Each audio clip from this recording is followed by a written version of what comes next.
नमस्कार, स्वागत है आपका इंडिया न्यूज बिजनेस पर और मैं हूं आपके साथ दीक्षा राठौर। आइए नजर डालते हैं आज की टॉप 10 खबरों की ओर। फेस्टिव सीजन में सोने और चांदी की मांग तेजी से बढ़ती है, लेकिन जियोपॉलिटिकल टेंशन के चलते इस बार कीमतों में जोरदार एक्शन देखने को मिल रहा है। अब खास बात ये है कि बढ़ती कीमतों के बावजूद खरीदारी के आंकड़ों में तेज उछाल दर्ज किया जा रहा है। बता दें कि MCX पर सोने और चांदी की कीमतों में आज तेजी देखने को मिल रही है। घरेलू वायदा बाजार में सोने की कीमत 155 रुपए चढ़कर 60,980 रुपए प्रति 10 ग्राम के भाव पर पहुंच गई है। इसी तरह चांदी की कीमत भी 153 रुपए उछलकर 71,940 रुपए प्रति किलोग्राम पर पहुंच चुकी है। बता दें कि सोने की कीमतें इस महीने करीबन 9% चढ़ चुकी है। इंटरनेशनल स्पॉट मार्केट में भी सोने और चांदी की कीमत में तेजी दर्ज की जा रही है। कॉमेक्स पर सोने का भाव $2,000 प्रति आउंस पर पहुंच चुका है। चांदी की कीमत भी $23 के पार निकल गई है और कॉमेक्स पर चांदी $23.12 प्रति आउंस पर ट्रेड कर रही है। लगातार 5वें दिन बाजार में देखी गई जबरदस्त बिकवाली। निफ्टी करीबन 300 पॉइंट्स नीचे जाकर 18,850 पर बंद हुआ, तो वहीं सेंसेक्स ने भी निफ्टी को टक्कर देते हुए 1000 पॉइंट्स की गिरावट दिखाते हुए 63,144 पर क्लोजिंग दी। आज के टॉप गेनर्स की बात करें तो एक्सिस बैंक और अडानी पोर्ट्स आज टॉप में रहे, तो वहीं M&M और बजाज फाइनेंस का परफॉर्मेंस आज सबसे वर्स्ट रहा। BSE के 30 शेयर्स में से आज 26 शेयर लाल निशान पे बंद हुए। बता दें कि इस बिकवाली के सिलसिले में 5 दिन के अंदर इन्वेस्टर्स ने करीबन 15 लाख करोड़ रुपए ऑलरेडी गवा दिए हैं। और अब जियोपॉलिटिकल टेंशन के चलते ये सिलसिला कब तक चलेगा, ये कहना सबके लिए मुश्किल हो चुका है। एक्सिस बैंक ने किया Q2 के रिजल्ट्स का ऐलान। सालाना आधार पर नेट इंटरेस्ट इनकम 10,360 करोड़ रुपए से बढ़कर 12,314 करोड़ रुपए रही है। वहीं नेट प्रॉफिट सालाना आधार पर 10% के उछाल के साथ 5,865 करोड़ रुपए रहा है।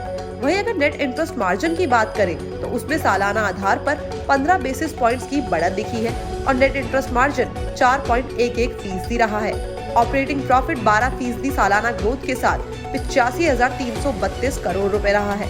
ROE यानी कि रिटर्न ऑन इक्विटी 18.67% रहा है। इसके अलावा सालाना आधार पर ग्रॉस NPA 77 बेसिस पॉइंट्स की गिरावट के साथ 1.73% रहा है। सालाना आधार पर इसमें 23 बेसिस पॉइंट्स की गिरावट आई है। Q2 में एक्सिस बैंक ने 12 लाख क्रेडिट कार्ड जारी किए हैं। NDTV ने जारी किए दूसरी तिमाही के नतीजे। नेट प्रॉफिट में 51% की गिरावट देखने को मिली है।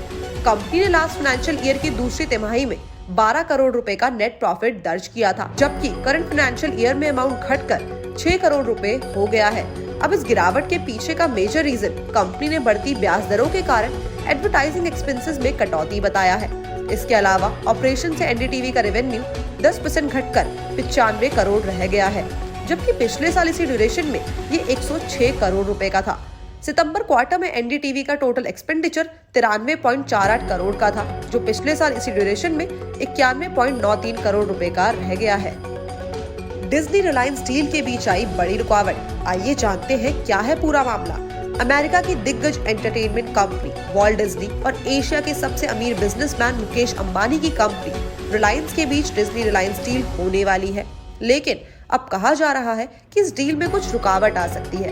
अब ब्लूमबर्ग की रिपोर्ट के मुताबिक आने वाले महीनों में मुकेश अंबानी के रिलायंस और डिज्नी स्टार के बीच $10 अरब की हिस्सेदारी हो सकती है, लेकिन अब ऐसा कहा जा रहा है कि दोनों कंपनियों के बीच होने वाली डील में एवैल्यूएशन के कारण कुछ रुकावट आ सकती है। डिज्नी स्टार का रिलायंस इंडस्ट्री द्वारा एवैल्यूएशन 3 से 4 अरब डॉलर के बीच का किया है, लेकिन वॉल्ट डिज्नी $10 अरब की एवैल्यूएशन की उम्मीद कर रहा है और यही वैल्यूएशन डिफरेंस रुकावट की सबसे बड़ी वजह मानी जा रही है।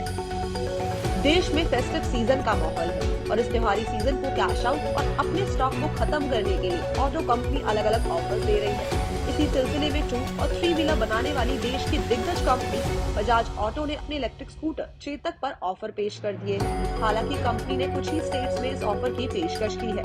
कर्नाटका और तमिलनाडु स्टेट में रहने वाले लोगों को इस सस्ते इलेक्ट्रिक स्कूटर को खरीदने का मौका मिल रहा है।